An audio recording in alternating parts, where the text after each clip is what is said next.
Let's talk about some like medium to larger changes. What are like big change that needs to happen? My kind of thought is that it does stem from everybody inside of events. It's the venues, right? It's the organizers, it's the hosts, it's the corporate companies, it's the suppliers, it's us, it's the planners. I mean, it is everybody needs to make change. But what are some big initiatives that maybe need to happen, are in motion, or could happen? I personally think scaling sustainability strategy organization wide and not making it a one off thing or making one person aware.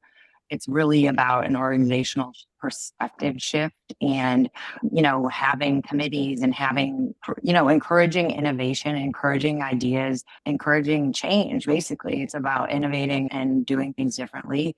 So I think committing to it as an organization, getting in front of regulation and the brand reputation piece is the real commitment, because this is again, I mean, I'm very bullish on it, but it's the future of business in our industry. As you said, Matt, the show organizers, Karina Bauer from IMEX, for hiring Meet Green to get involved with their events. I mean, it just takes that kind of the out of the box thinking, like, well, how can we make this event better?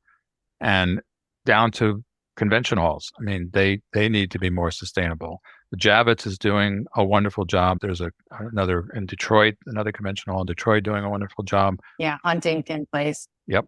And so again, they saw this years ago as something they needed to do. I mean, the Javits is doing tremendous amount of work. They have a farm on the top of their roof now on the new Saw that. Yeah. extension they Saw built. that.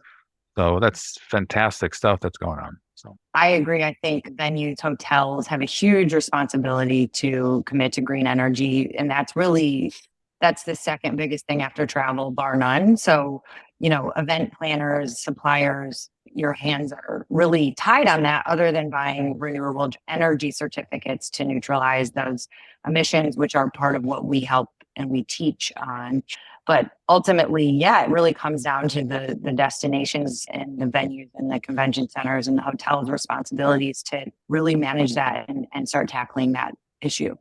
and carpeting has been a big issue at trade shows. A lot of waste, tremendous amount of waste for years went on with carpeting, where most of it got, even though you're renting it from the show contractor, it often got disposed after the event was over because of holes being cut into it for wiring, for electrical wiring. They did, over the years, have looked at it saying, if you have an island carpet of 20 by 20, they'll cut it into 10 by 10 sections. But there are companies out there now that are doing recycled carpeting. Yes. GES is working with one of them out of Atlanta, a company called Emerald, which is making recycled carpet for them. And they're taking care of the entire program for the show contractor. So it's just very enlightening to hear that there's all these different little companies out there doing things like this. And it just adds to the mix. Just everyone has to jump on board for this to work. I think when you're talking like large scale, even medium to large scale change, right? Essentially, one of the thoughts I just had is like, yes, there are different people in pockets doing things. I mean, even for example, like my company, we had a discussion. We're building new crates. We're trying to get creative on our crating to not just to be more sustainable, but also help reduce costs for our clients. But they kind of go hand in hand, because how many, trucks are we going to, if we could save a truck, right? I mean, we're being more sustainable going to a show. So everyone has these little bits and pieces, but I think a big scale change where we have to get thinking bigger. And my mentor, Dave Wallens, always says, think bigger, think bigger, think bigger. Right. And I mean, you got EDPA, IAEE, IMEX, exhibitor. I mean, I could go on and on and on about the number of associations in and around trade shows and events. You have travel associations, but they don't link up. They don't talk to one another. Like IAEE and EDPA are on two different planets, two totally different planets. Mm-hmm. So if there was to be large scale change for anything in the industry, and the industry has a ton of problems, let alone sustainability, those associations need to start to connect. They need to start getting their boards together. They need to start getting the people, say Al, like yourself, who's on a board at EDPA that's trying to make change, to say, hey, what is IAEE doing, right? What IMEX with Meet Green, right? These relationships, that's something that I think should probably be conversations inside of these associations, is to put some initiatives together that they're all working towards together versus separately. Good point. You read my mind. One thing I failed to tell you before about the standardization program that we're coming up with the DPA.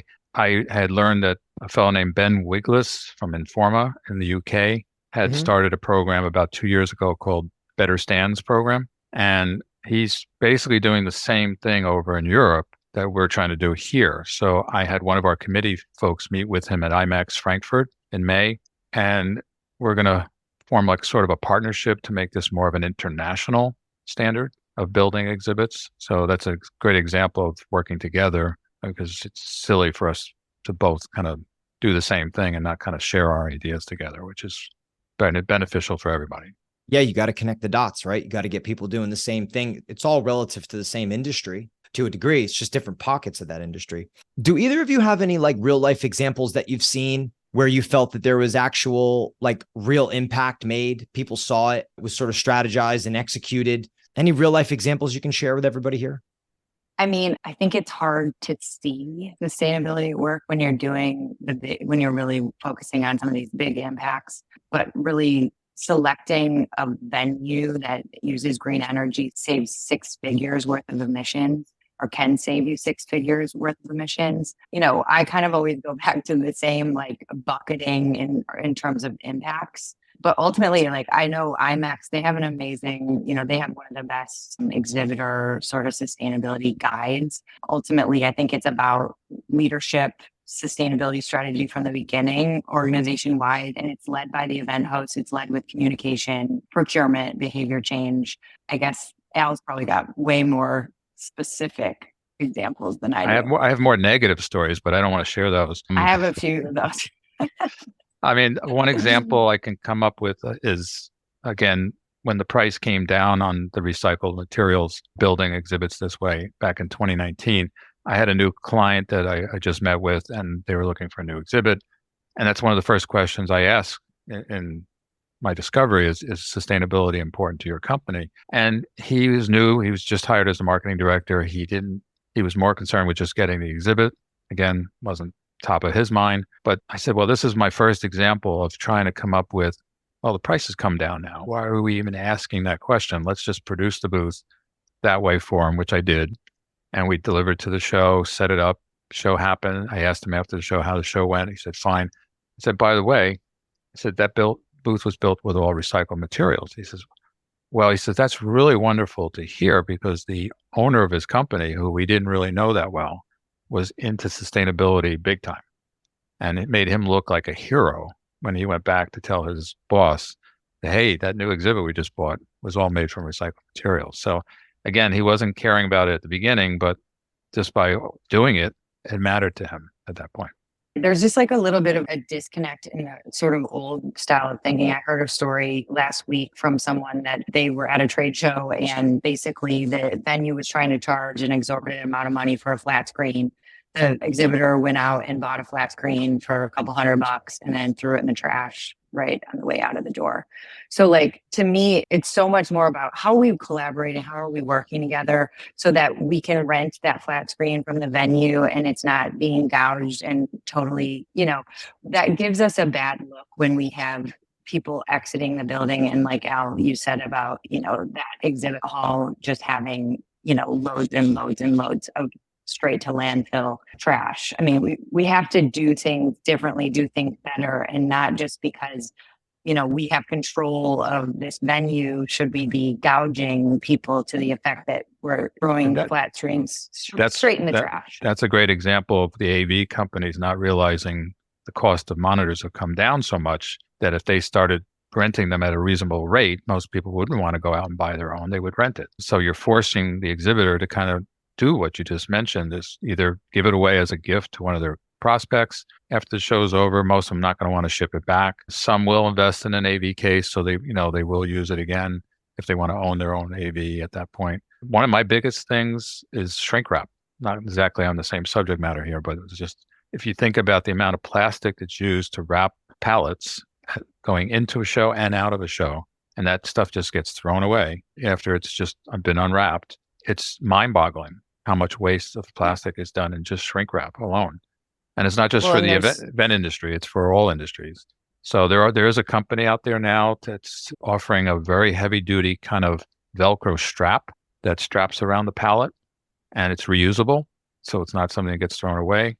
And so we're test marketing using that in our warehouse right now to see how that works for us. So again, there's vendors out there doing some really, really nice things that I think could add to the mix here. And to that point, Al, there's also bio-based plastic wrap, and it's not plastic. It's made from seaweed and various different bio-based, plant-based materials that are being developed currently. That right now the price and the scalability is not there to equal plastic by any means, but it's something that people should be looking into, can be looking into for things that where that Velcro solution doesn't necessarily work. And then the other thing is like the venue itself.